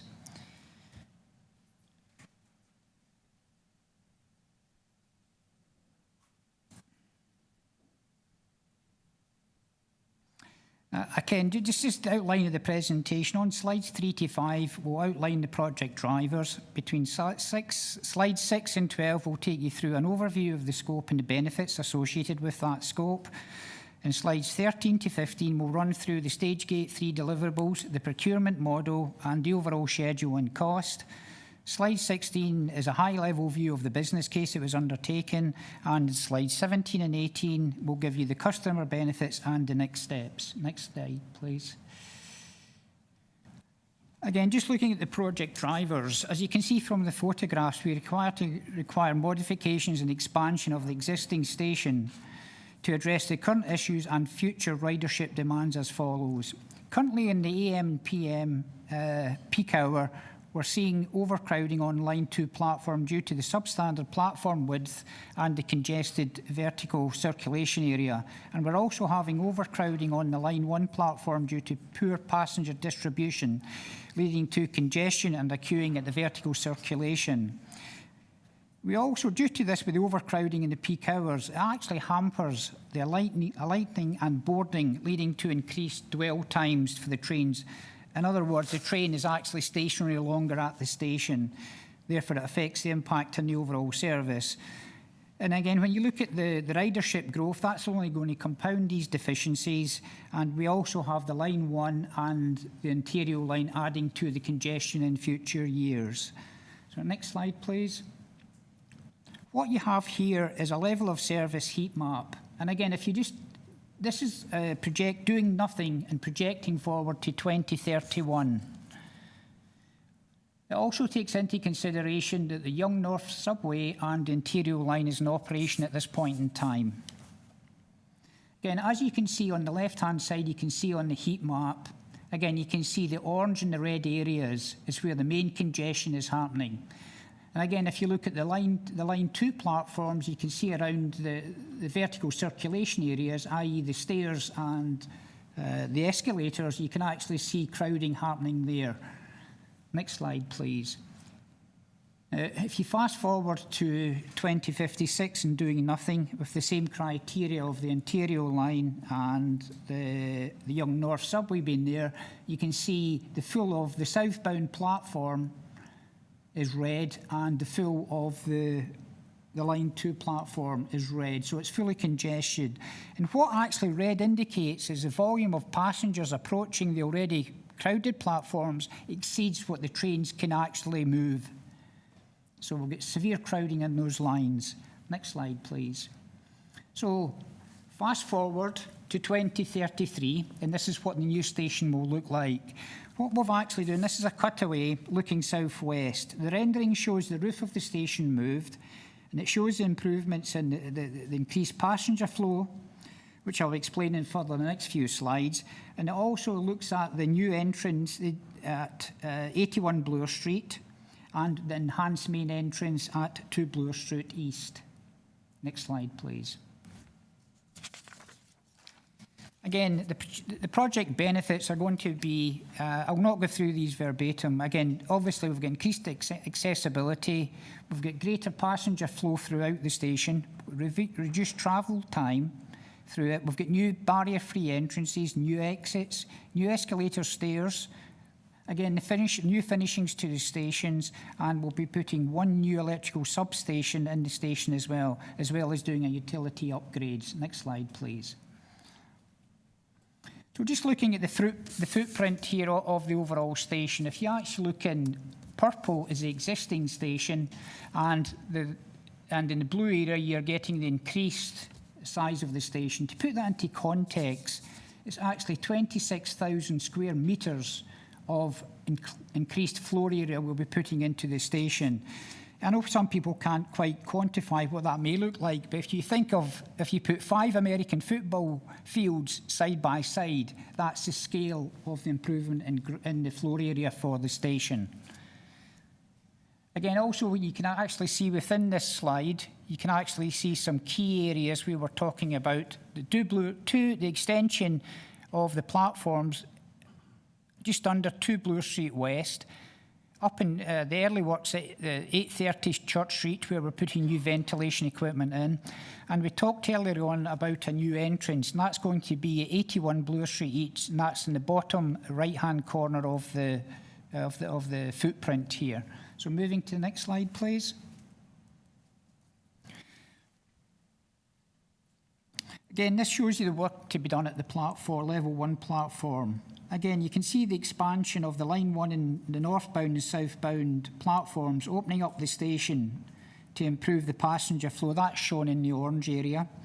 Again, there's new electrical substations shown in the green area, and we've got new fan plants to improve the circulation through the station, and that's shown in red. And also, if you actually look at it now, it's quite difficult at times to see the purple area, but this is a new vertical circulation. This is where the new staircases and escalators are going to be. Next slide, please. Again, to put this into context, there's a rendering of the finished, one of the finished platforms. This is the northbound looking south. So you can actually see the increase in floor area. Most of you are fully conversant with the station, and you can see the scale of the improvement that's going to happen here. Next slide, please. This is at the Line 2 platform level. The plan shows the scope of work at the Line 2 platform level. It includes a new eastbound platform, which is the bottom of the two orange areas. This is a brand new platform that we've been building. Again, also new fan plants in the red and we have got the vertical circulation in purple as well here. Again, when you take this into consideration with the previous footprint we showed you, we need to do all this work while keeping the station operational. Next slide, please. Again, another rendering showing the completed eastbound platform looking west. Next slide, please. Again, we spoke earlier on about this is the stage gate 3 report, and you can actually see this is the deliverables under the stage gate 3. Again, we talked about that we've completed, and these deliverables have all went to our project review board and been endorsed there. So we're just going into the next slides, and I'll take you in a bit more detail through those.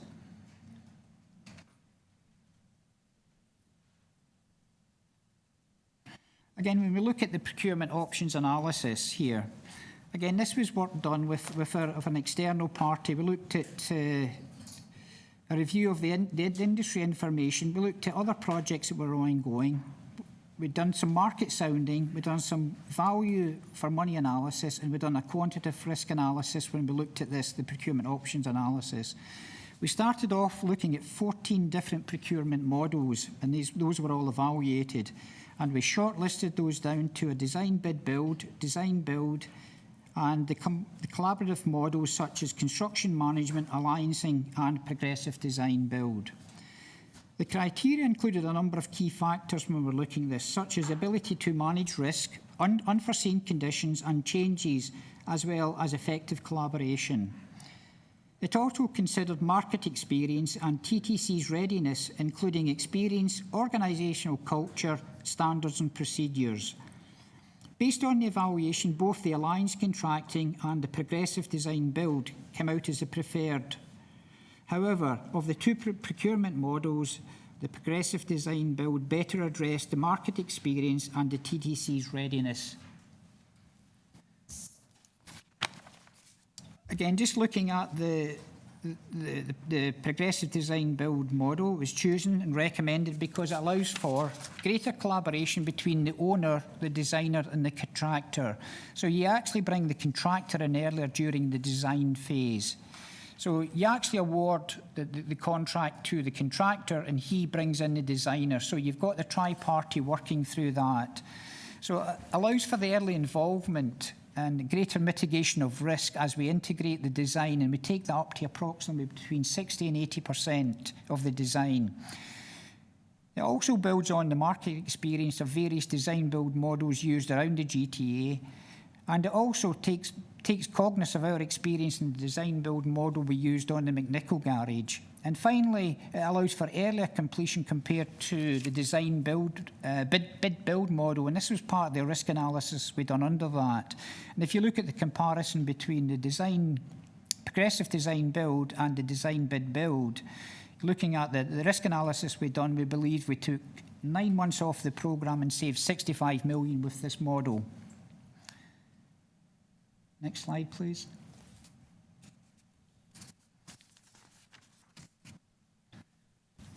Again, looking at the baselines coming out of the Stage Gate 3 report here, this slide shows how we done a quantitative risk analysis was undertaken to establish the risks allowance, both from a cost and a schedule point of view. The schedule is also unmitigated in this one just now. Again, when you look at the overall schedule, we have 12 months for the main construction, and we've got a further 2 months for the second phase of construction. So overall, we've built in 12 months of schedule risk in the overall programme. At this point in time, it's unmitigated. And this is where the progressive design build model comes in when you're working with the contractor, and we'll be looking to both reduce those durations and also the costs over this period of time when we do the design. It also shows the early works starting in mid-2022 and going through to late 2023.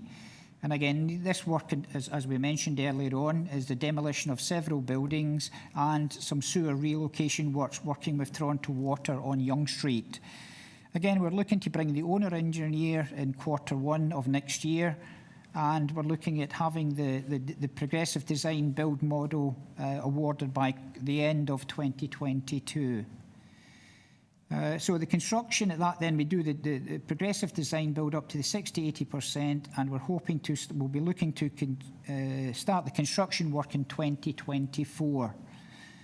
And then the first phase of the work will be basically working on the eastbound platform, and that will take us up to Q2 2030, which is 6 months ahead of the Yonge Subway North extension, which is planned to come into service at the end of 2030. And the remaining construction work with conversion of the centre platform to the west platform and modifying the main entrance will be completed by 2033. Again, when we've done the Class 3 estimate, you know, we came in at 1.505 million, and that includes the risk, both from a cost point of view and a schedule. And it also included value engineering at that point of the view. And we also undertook, the estimate was under a peer review by a third-party independent consultant to look at that, and they verified our cost at this point in time. Next slide, please. Again, just looking at the business case was developed. It was based on the 60-year life cycle. Again, it looked at the prerequisite for the Yonge Subway extension, the Scarborough Subway extension, and also the Ontario line. And again, it gave us a net benefit cost ratio of 1.49, which is, you know, and again, if anything above 1 is positive. So it's a very good business case, and it, you know, and it does substantiate the need in the business case for developing Bloor-Yonge. So next slide, please. Moving on, just looking at the customer benefits. Again, you get more frequent service. Now, you tie in this with the ATC on line 1, the ATC on line 2, and the work we'll be doing on our capacity programmes over that period of time. So we'll have much greater service going through both on line 1 and 2.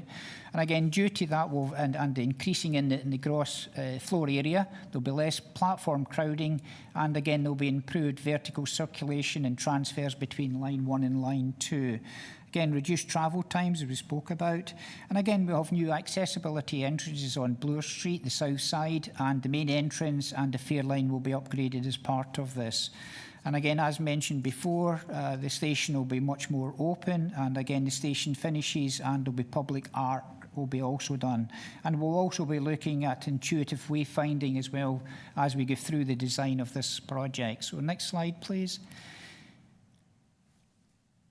So the final slide, again, the next steps effectively is we're finalising the contribution agreement with the provincial and federal partners.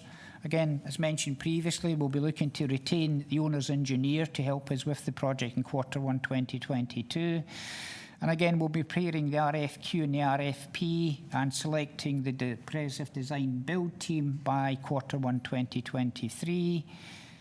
And again, we'll be looking at tendering the early works and going out for the early works by Q3 2022.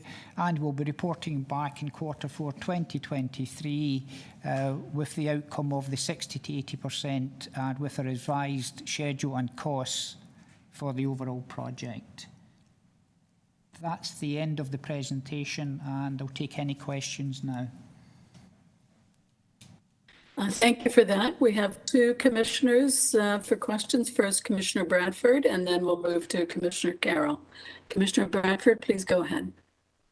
Well, thanks very much, and thanks for that very detailed presentation. That's very thorough, so thank you for that and all your hard work on it. I just have a couple quick questions. Could you outline for us how we arrive at 2030 for the second platform? And I guess this project has a long sort of history and evolution, but where did we start in terms of when we were anticipated completion, and has that moved forward towards 2030? Again, this was part of the procurement options analysis done. We originally started off as a design bid build project, and just looking at that model that actually took us beyond the date that we actually required. So that was part of the analysis, just looking at the procurements, and we've done the risk analysis and all the different models. And again, through a detailed construction schedule, working with our construction partners on board and our consultants, we developed a very detailed level 3 schedule that actually came. And again, if you look at that, and they'd done an unmitigated schedule which came 12 months before that date. And then when you put on top of that, you've done what they call a quantitative schedule risk analysis, and you looked at all the risks that could happen at this over that period of time and over the construction period. And again, we added another 12 months to accommodate those risks. And at this point in time, those risks are unmitigated. And through the design period, we'll be expecting to reduce those risk elements as we go forward and reduce the overall timescale. So that's how we came about of achieving the date for quarter 2 2030. So what I'm hearing there is there's a lot of contingency built in there. It seems like a very long period of time to get this work done.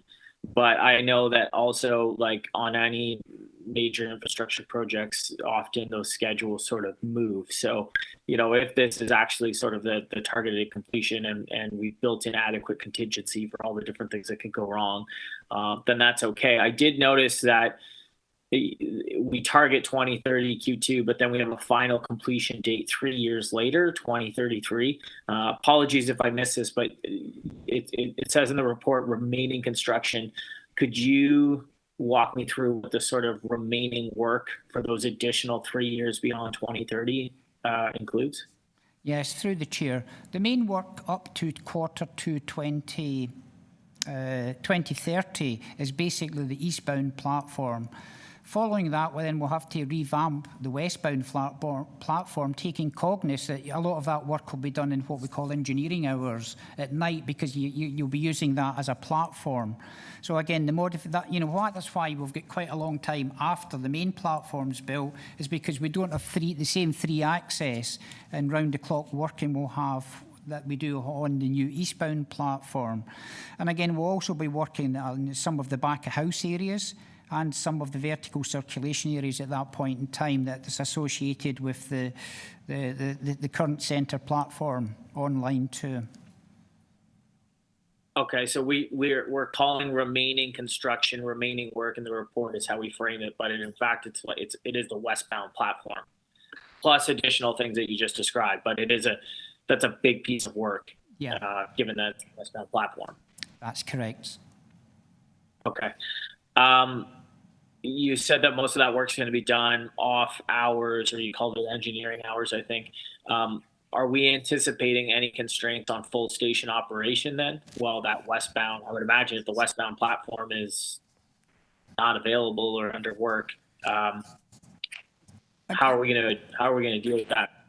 Again, that will be through the construction staging of the thing. And like we said, most of the work we're trying to look at either behind hoardings, where we'll take small sections of the platform and do the work, or it will be done in what we call non-revenue hours, so it won't affect the passengers at that point in time. So again, we've actually got a detailed programme showing how we can achieve those days. Now, some people might say it's a long time. It's because you don't have unrestricted access. You've got to plan the work round certain hours that's available to do it, so you minimise any disruption to the travelling public. Okay, I think like the long time frame, people can deal with that better than the moving goalposts as these projects push on and years get tacked on annually. So I think it's okay as long as we can stick to that and get it done. My last question, if I may, Madam Vice Chair, just looking at the change and the growth that's anticipated in this area in particular, as we're expanding the station here in the vicinity, there's 2 major large-scale residential buildings going up at Bloor-Yonge, already new ones opening, and really a significant increase in local residents over the past few years. What are we doing with respect to our forecast for population growth at the TTC, how are we factoring those new development applications and buildings that are coming online into our projected forecast for growth? And are we working hand in hand with city planning or the relevant divisions that really anticipate that growth, those projections, and then the applications as they're actually coming in? Through the chair, Scott Haskell here. Yes, we are doing all that exactly, Councillor. We are working closely with the city, and all of the projections for the increase in use of the station have taken into account the known development that's happening there and any reasonable expectations of other development. We do note in the report that if we don't do anything, the ridership or the usage of the station will increase by practically 50% in the next few decades, and so we absolutely must do something to increase the capacity of the station. Even without a Line 1 extension or Line 2 extension, all of the developments you cite would put considerable pressure on the station, so this work absolutely has to happen. Okay, that's it from me, Madam Vice Chair. Thank you. Thank you. Commissioner Carroll? Thank you, Madam Vice Chair. Councillor Bradford is reminding me of a question that I asked in Utrecht in the Netherlands once. Their central station was being renovated, and this is 2010, and there was a big billboard that said completion date 2031. And I asked the cab driver that dropped me at the station, do people get disheartened when they see it's 21 years away? And he said, no, this is always our way. Always we put the long date, and people are so happy when we are done 5 years early. So that could be part of our strategy. My question is about that as well, though. There's contingency in here. This is a project, though, where we can't have drift. Am I right in being very worried about the Yonge Street expansion? If there's no drift there, if they're ready to go in 2030, then we really have to have this thing completed, particularly on the Line 1 platform. Do we not? Through the chair, that's correct. It's a prerequisite that Bloor-Yonge has got to be completed before the Yonge subway extension goes into operation.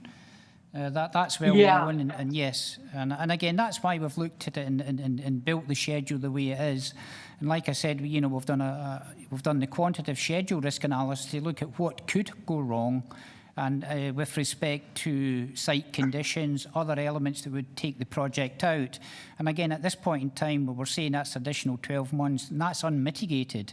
And as we said earlier on, this is part of the progressive design bid model. You actually work with the designer and the constructor to mitigate those risks to bring them forward. So we believe we'll be well in front of the Yonge subway extension if they continue at their date of the end of 2030. So that's my next question then. In the first phases, we're at third stage gate. Was part of your process in the beginning looking at all of the people above ground, or all of the interests, I should say, above ground? Have we factored in any timing that we're going to have to coordinate with all of the office buildings, retailers, and condos that are above this major work going on, so that we know what demands they might put on the project? Just through the chair on that one, again, we've already spoke to the city about the projects that they're aware of and how we coordinate with the city. And again, one of the things we're doing early next year is we're going to be opening a community relations office in the area, and we will be actually highlighting the project through that, and we'll be talking to all the local businesses at that point in time. Okay, so it's part of the process, but it's something that you'll make a responsibility for the whomever is the design build party. It'll be part of their process. No, through the chair, it'll be through our corporate communications. They'll be opening the office. So it's a TTC message that's actually out there. That will be controlled by the TTC and through Natalie's organisation. So So if you'd like, through the chair, we'll be opening our community office in Q1, Q2 of 2022. And we will work on project timelines, videos, and have the community liaison office up and going. We did start consultation in June of 2020 with some stakeholders, and we're going to expand that out in the first quarter of next year. Okay, so let me jam my two questions together here so I get answers to both of them. So I hear our office, but what in the procurement, when we're looking for, is it part of the terms when we're going out to find the proponent for the design build contract? Is it clear that they have to have some liaison, some good partnership with the tenants above them? It's just their major interests. There's a government building and major retail outlets. All of that above it. Is there considerable responsibility placed on them as well? And then my second question was simply, where is the presentation that we just saw, where is it going to be posted so that community councillors and others can have a look at where we're at this point in time? So through the chair, when we have these large-scale projects, we do, of course, work with all stakeholders, including the project team, to ensure that all the information is being translated to everybody who's impacted. And of course, this presentation is online right now. Gary? Okay, where is it online? Because it's not attached to the item if you went into the board meeting agenda. So where is it posted? Through the vice chair, my apologies. It will be posted with the materials before end of day, if it's not already there, with the agenda materials. Okay, so where they'll find it is by going to the board agenda on our lovely new website. Correct. I will send a link to all board members. Okay. Thank you. Thank you. Before I get off, if I could just say I'd like to be on to speak. Just to supplement, Chrisanne, were you going to say something else about Chrisanne?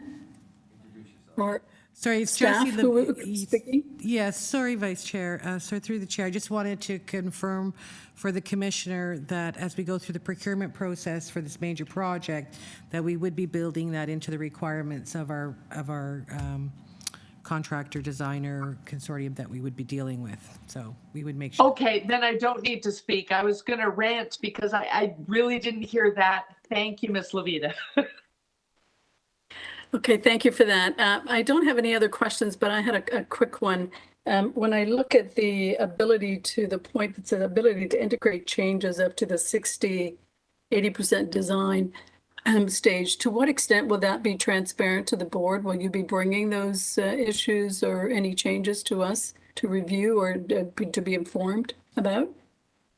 Through the chair, all those changes will be brought back to the board as part of the next stage gate that we come to you with. At the 60 and 80%, we'll highlight any changes from the current design. Again, we'll have a project, this comes back to one of the areas we spoke about earlier on, is project governance. And again, any changes in scope would have to go through the governance structure as we go through the project. So again, those will be tightly controlled as we go forward. Again, there may be some design changes that come because of the constructor, because they may have different techniques and different ways of constructing things. So there may be some changes around that way, but we're hoping they're positive changes that reduce cost and schedule. So hopefully I've answered your question there. You have, thank you. I don't have any other questions or comments. So last chance, any comments? Otherwise, we will move to the recommendation. And so if you can turn back to page 1 of the item on the agenda, perhaps Chrisanne, you can just read through the recommendations, the 3 points there, so that board members are aware what they're agreeing to. And then I'll ask for a mover. Certainly, Vice Chair. The motion or the staff recommendations are as follows. It is recommended that the TTC board approve the Bloor-Yonge Capacity Improvements Project, Stage Gate 3, including the project preliminary design baselines for project scope, schedule, and model for delivery. direct staff to work with the city to enter into a contribution agreement with provincial and federal governments for their funding contribution of approximately 500 million each under the Investing in Canada Infrastructure Plan, Public Transit Infrastructure Fund 2, ICIP PTIF 2, and forward this report to the City of Toronto and the provincial and federal governments for their information. Thank you. Do I see a mover? If not, I will move. May I see hands in agreement? All in agreement? Any against? Okay, this is passed. Chrisanne, are we, I think we're at the end of our agenda, are we? Do we have any other items? Vice Chair, we have completed the agenda and are ready to adjourn. All right, so I will move to adjourn. Oh, I see our chair is back. Would you like the pleasure of moving to adjournment? Adjourn. Thank you, everyone. And thank you to the Vice Chair. Thanks, folks. Thank you.